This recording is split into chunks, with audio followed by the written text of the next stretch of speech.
প্রথমবারের মতো আমরা গিয়েছিলাম ফুল বিজু উৎসবে। ফুল বিজু উৎসব হচ্ছে চাকমা সম্প্রদায়ের একটি আনন্দ উৎসব। আর এটা করা হয় চৈত্র মাসের একদম শেষ ২টা দিনে। আর পরে হয় বিজু। ওদের হচ্ছে সবচেয়ে বড় উৎসব বা হচ্ছে সবথেকে আনন্দের উৎসব হচ্ছে বিজু উৎসব, যেটা হচ্ছে আমরা চৈত্র সংক্রান্তি বা পহেলা বৈশাখ বলে থাকি। এটা মূলত শুরু হয় একদম সকালবেলা, একদম সকাল হলেই সবাই ফুল দিতে চলে আসে নদীতে। তো আমরা প্রায় ৬টা বাজে তখন হচ্ছে চলে আসি। আর এসে দেখি যে তখনও খুব একটা মানুষজন ছিল না, আস্তে আস্তে সবাই আসতেছিল। আর এই যে ওনারা আমাদের পরিচিত এখানকার, তো ওনাদের সাথে আমরা হচ্ছে ফুল ভাসায় জলে। আমি জানি না এটা অনেকে অনেকভাবে নেবে কিনা, কিন্তু আমার কাছে মনে হয়েছে খারাপ কিছু তো করতেছে না বা আমিও খারাপ কিছু করতেছি না। হ্যাঁ, হয়তো এটা ওনার ধর্মের সংস্কৃতি বা হচ্ছে এটা ওনাদের রিচুয়াল। অন্যের ধর্মকে বা অন্যের কালচারকে সম্মান জানানোটাই হচ্ছে বড় ব্যাপার। আর এটা আমার কাছে করে খুবই ভালো লাগতেছিল। উদ্দেশ্য বা হচ্ছে কোনো কিছুর জন্য করা না, জাস্ট হচ্ছে শামিল হওয়া, এতটুকুই।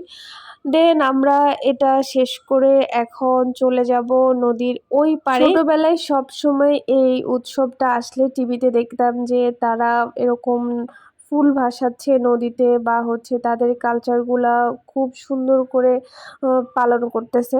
এগুলো দেখে আমি সবসময় ভাবতাম যে ইস, কি সুন্দর করে করে বা কখনো আমি যেতে পারবো কিনা।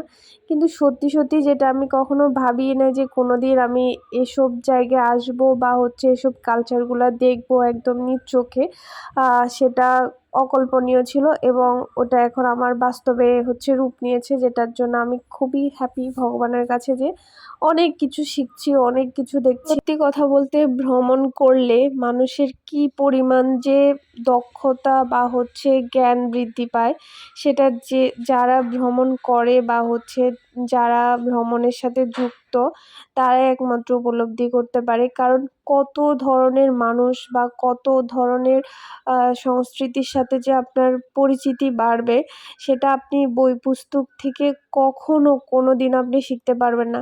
এবং হচ্ছে মানুষের সাথে মেশার যে ব্যাপারটা, এটা হচ্ছে চাইলে আপনি বই পড়ে পড়ে বা হচ্ছে ঘরে বসে বসে কখনো সেটা আয়ত্ত করতে পারবেন না। আপনাকে সেই জায়গায় যেতে হবে, সেই মানুষগুলোর সাথে মিশতে হবে। যাই হোক, অনেক বেশি জ্ঞানমূলক কথা বলে ফেললাম। যত সময় বাড়ছিল ততই মানুষের ভিড়ও বাড়ছিল, মনে হচ্ছিল যে কোনো মেলা। আসলে কোনো মেলাই হচ্ছিল না, জাস্ট সবাই ফুল ভাসাতে আসে।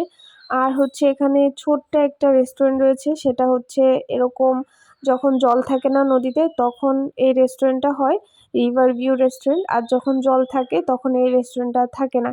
এটি হচ্ছে এর বিশেষত্ব। সব মিলিয়ে একটা সুন্দর দিন এবং একটা সুন্দর সকালে সাক্ষী হয়ে রইলাম, যেটা সারা জীবন মনে থেকে যাবে।